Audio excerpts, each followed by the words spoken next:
बे तेलेंगाना ओनसोलाव खेबब्रै खेबबा थांनानै सोमावसारफाहैयामोनब्ला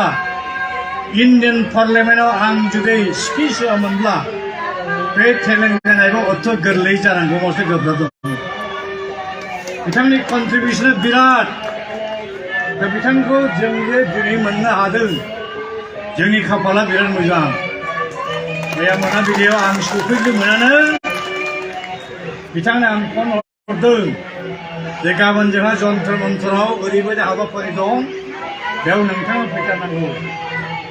बैसोआ बिराद जाबाय थेवब्लाबो गोसोआ खुनु दिन मेङाखै बोरायाखै जनानै थानो हाया जोंनि खावलायनायाव बिथाङा दिनै सफैबाय बहुत बहुत शुक्रिया बहुत बहुत धन्यवाद Kumar ji Kumar long live long live long live Kumar ji long live long live long live Kumar ji long live long live long live गोजोननाय थाबाय मानगोनां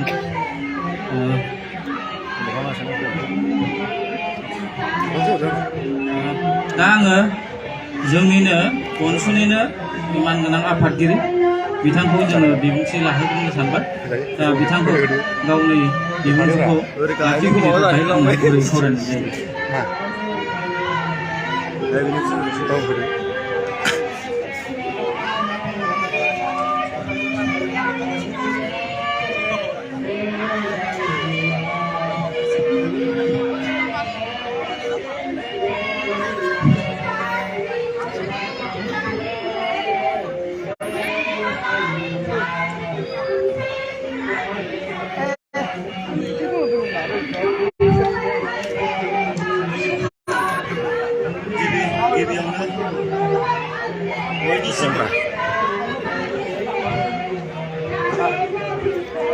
गिबियावनो बयनिसिमबो आंनि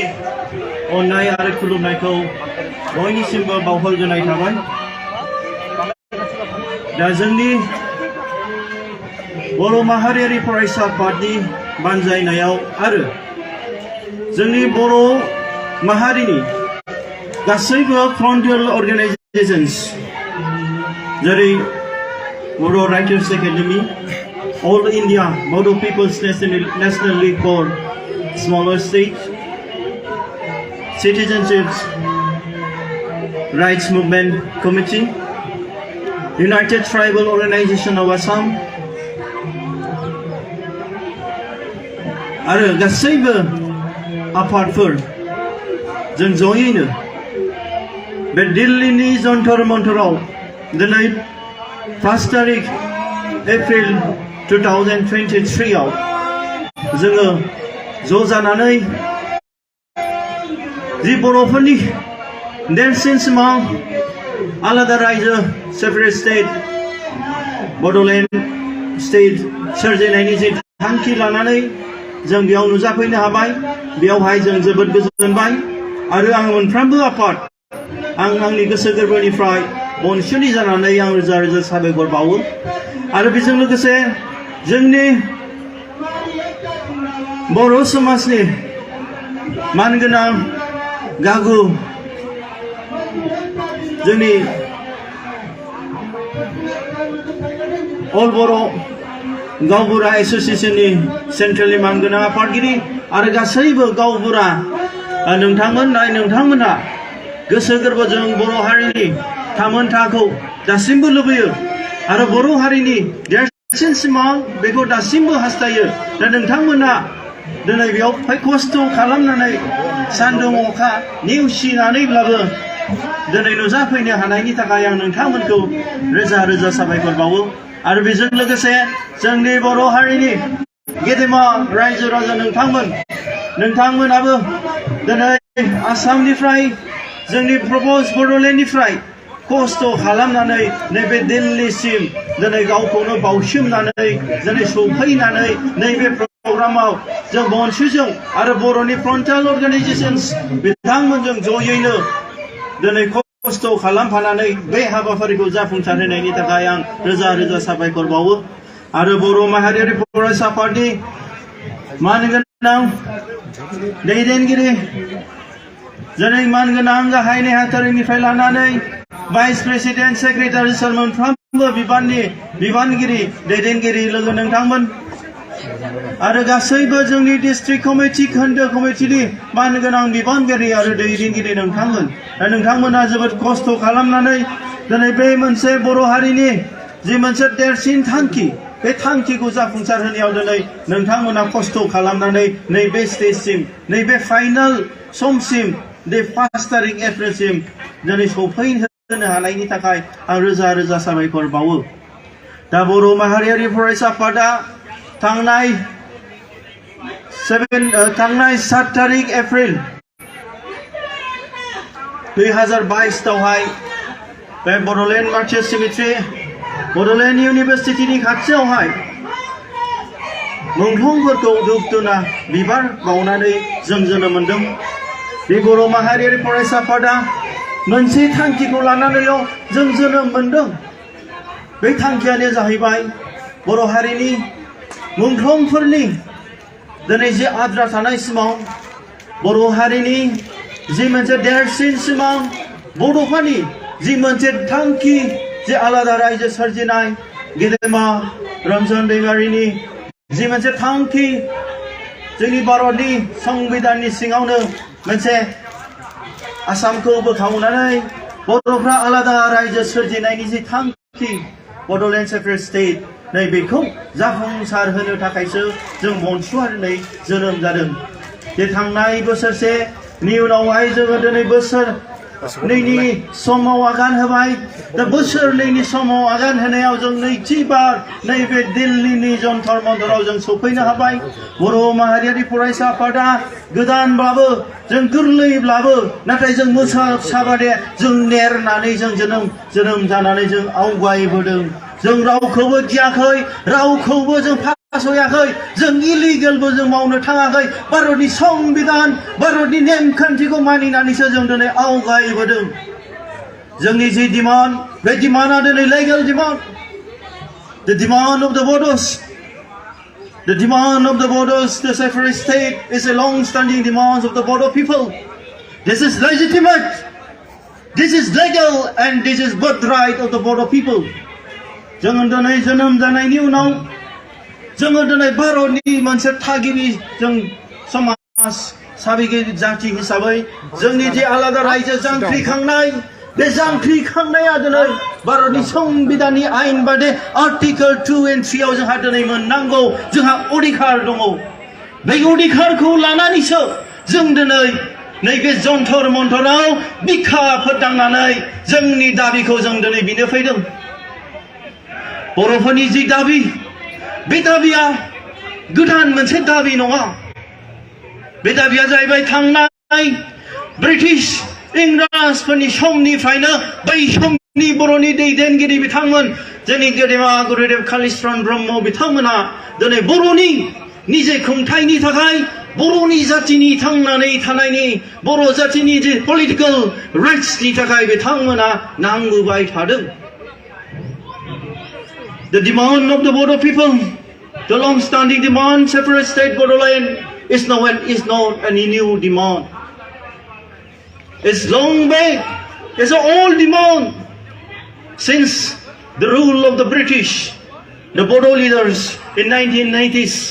they have submitted a memorandum to the Simon Commission of India in Shillong, and they have submitted for the demand of the political self-determination, autonomy of the Bodo tribal people living in the Himalayas foothills of Assam. So the demand of the Bodo people is a very long demand since India got independence. Before the Indian got independence, the demand of the Bodo people has already originated. The Bodo Mahariri Forest Sapata जोंनि जि मोनसे demand बे डिमान्डखौ लानानै जोङो दिनै आवगायलांगोन आरो जोङो जोंनि थांखियाव जों सौहैगोन The Bodo people is one of the biggest and largest plain tribes living in Assam. We are the largest people, largest group of the tribes under the Bodo Kasari. There are many Bodo tribes that belongs like Sanwal Kachari, Dimasa Kacharis, the Deuri, the Rabas, the Garos, the Tiwa Kacharis, they all belongs to the greater Bodo tribes. Bodo language is one of the lingua franca in the older time when the Bodo people roam Kamrup, Kamarupa. That time the entire notice the Bodo language now, which is regarded as one of the 8 scheduled language in India. Bodo is the only the Indo-Mongolian, the Tibeto-Burman family that has attained its status in 8 schedule in the Indian Constitution. जोंनि बर'फोरनि जि मोनसे थांखि आरो बर'फोरा दि जोङो दिनै आसाम जोंनि north इस्टआव ट्राइबेलफोरनि गेजेराव जोंनो दिनै मोनसे देरसिन जाथि बे देरसिन जाथिखौ दिनै जोंनि भारतआ दिनै गनायालाबानो जोंनि फिसा फिसा ट्राइबेलफोरनोसो जोंनिख्रुइ खमसिन संख्या बिथांमोननोसो दिनै बिथांमोना रायजो होबोदों दि जोंनि सोमावसारनाय बे सोमावसारनायखौ भारतनि उदांस्रिनि उननिफ्राय 1967 निफ्रायनो जोंनि बर'फ्रा गोबां मोनसे आफाद आरो गोबां मोननैनि आलादा आलादा मुं लानानै बिथांमोना नांबोबाय थादोंमोन नाथाय जोंनि भारत सरकारा बर'फोरनि जि मोनसे जोंनि लेजिटिमेट डिमान्ड बे डिमान्डखौ बिथांमोना खोनासंबोआखै बिथांमोना जोंनि जि मोनसे लं स्टेन्डिं डिमान्ड बे लं स्टेन्डिं डिमान्ड आलादा रायजोखौ होआलाबानो बिथांमोना फिसा फिसा जोंनो काउन्सिल होबोदों गिबियावनो 1993 आवहाय बिथांमोना गोख्रों बड'फा उपेन्द्रनाथ ब्रह्मनि दैदेननायाव दिनै बर'फोरनो मोनसे फिसा काउन्सिल बड'लेण्ड अट'नमास काउन्सिल बिथांमोना होबोदों नाथाय बे काउन्सिलाबो जोंनि गांनाय उखैनायखौ सुफुंनो हायाखै बिनि थाखायनो फिन खेबसे सोमावसारफिननानै 2003 आवहाय नैथि खोलोबनि बर' मुभमेन्टआव बड'लेण्ड टेरिटरियेल काउन्सिल बिथाङा होनांदों नाथाय बै बड'लेण्ड टेरिटरियेल काउन्सिल जाय काउन्सिलाव जोंनि अट'नमि जोंनि पलिटिकेल सेल्फ डिटारमिनेशनखौ जों मोननो हादोंमोन नाथाय बै जोंनि बे बिटिसि 6 शिड्युलाबो जोंनि बर'फोरनि गांनाय उखैनायखौ जाफुंसार होनो हायाखै बिनि थाखायनो फिन खेबसे दिनै बर'फोरनो 2020 आवहाय बिटिआर मोनसे एग्रिमेन्ट खालामनानै शान्तिनि सुक्तिनि गेजेरजों बर'फोरनो मोनसे काउन्सिल होफिनदों बे काउन्सिला नाथाय जोंनि लुबैनाय बायदि जोंनि बर'फोरनि गांनाय उखैनायखौ बेबो सुफुंनो हायाखै बिनि थाखायनो जों दिनै जोंनि बर' रायजो राजाफ्रा गेदेमा जोंनि बर' इन्टेलेक्चुवेल्स जोंनि लाइमोन फरायफुनाय जोंनि गोदान लाइमोनफ्रा फिन खेबसे दावहा नांफिननांगौ होननानै दिनै जानजि खाफ्राफिनदों After a long struggle, after a long fight, under the leadership of Borofa Upendranath Brahmo,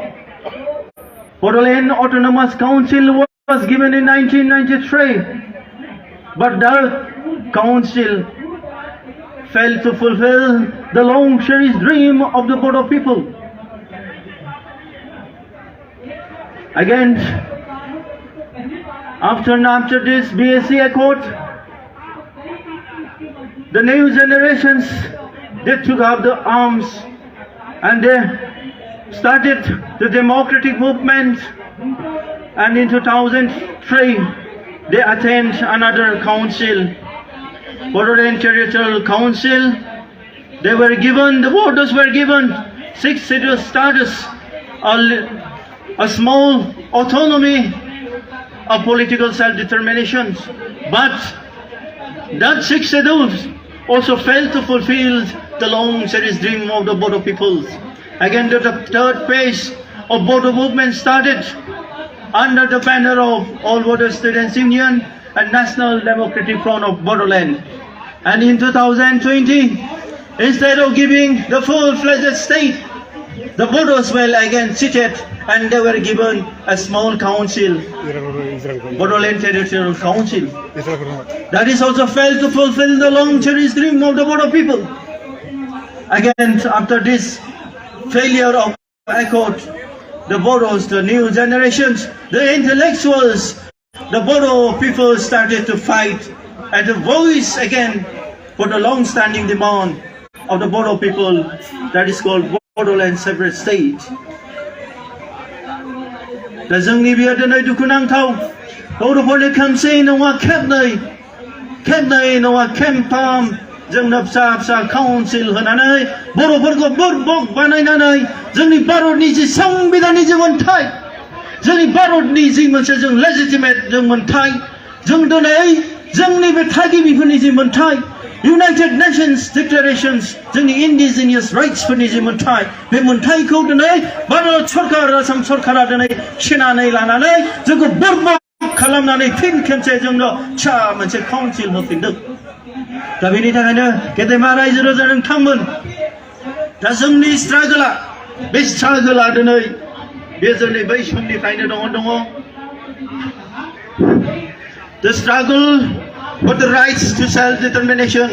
has its genesis in the British rule. As early as 1930s, Gurudev Kalisram Brahma, the then lone leader of the Bodo, submitted a memorandum to Sabian Commission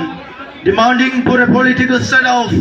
for the indigenous and tribal people of Assam. However, his demand for political administration was ignored by the British Raj. Even in the post-independence era, such demands were not made by the successive Indian government. दा जोंनि जे demand, बे डिमान्डआ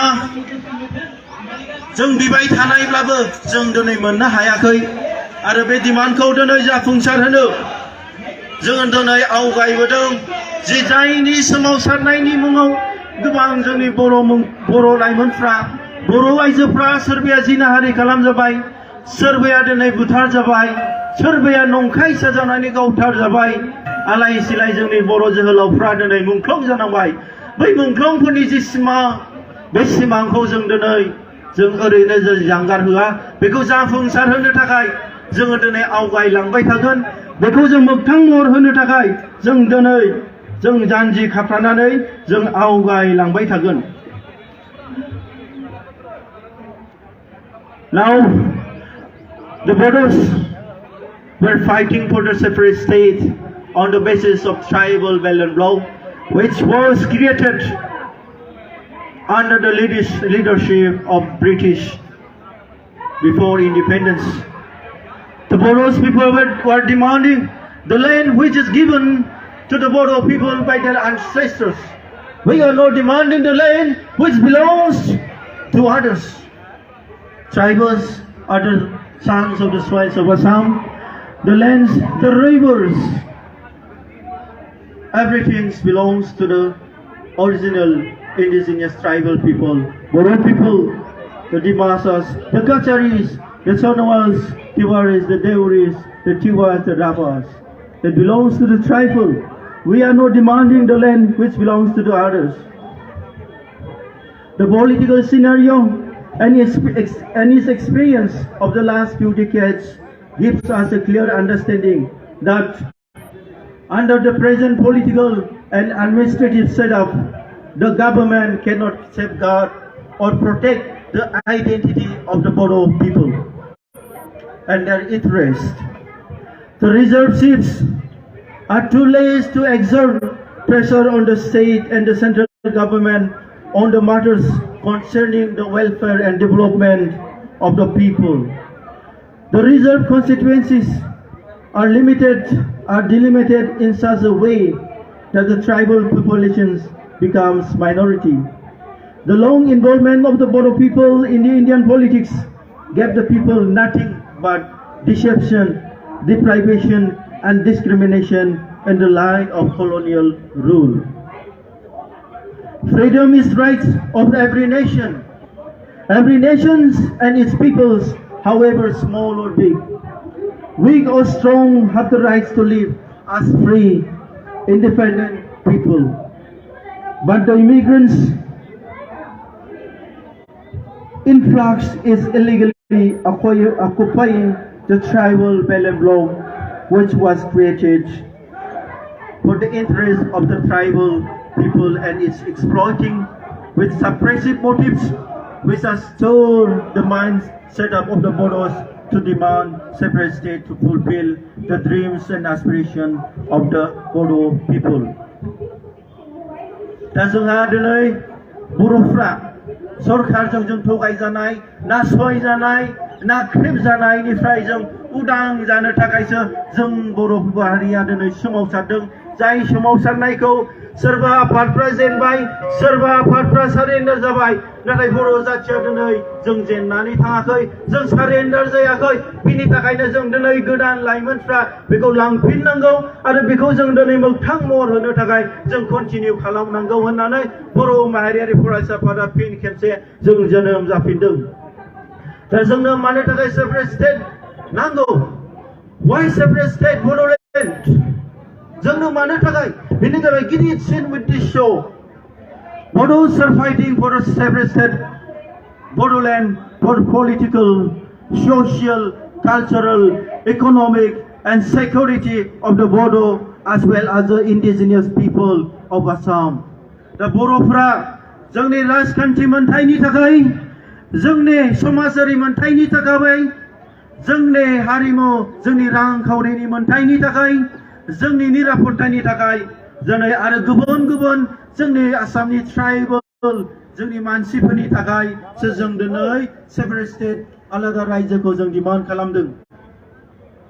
Bodos are fighting for the separate state Bodoland to protect the distinct nationality and the ethnic identity of the Bodos and other indigenous group of people. दा बर'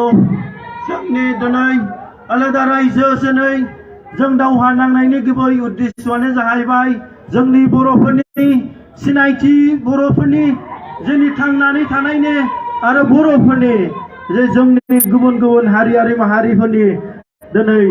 सिनायथिखौ दिनै लाखिनो थाखायसो जों दिनै दावहा नांदों आरो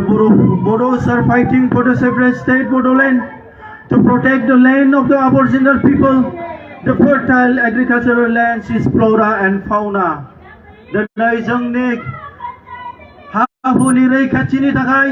जोंनि समायना मिथिंगायारिफोरखौ दिनै जों होबथानो थाखाय जोंनि जिब जुनार जोंनि गासैबो जोंनि दै जोंनि गासैबो जोंनि मोननाय आबै आबौ होलांखानाय हा-हु गासैबो समायना रमायना मिथिंगाखौ जों दिनै होबथानो आरो फोथांनानै लाखिनो थाखायसो बर' हारिया दिनै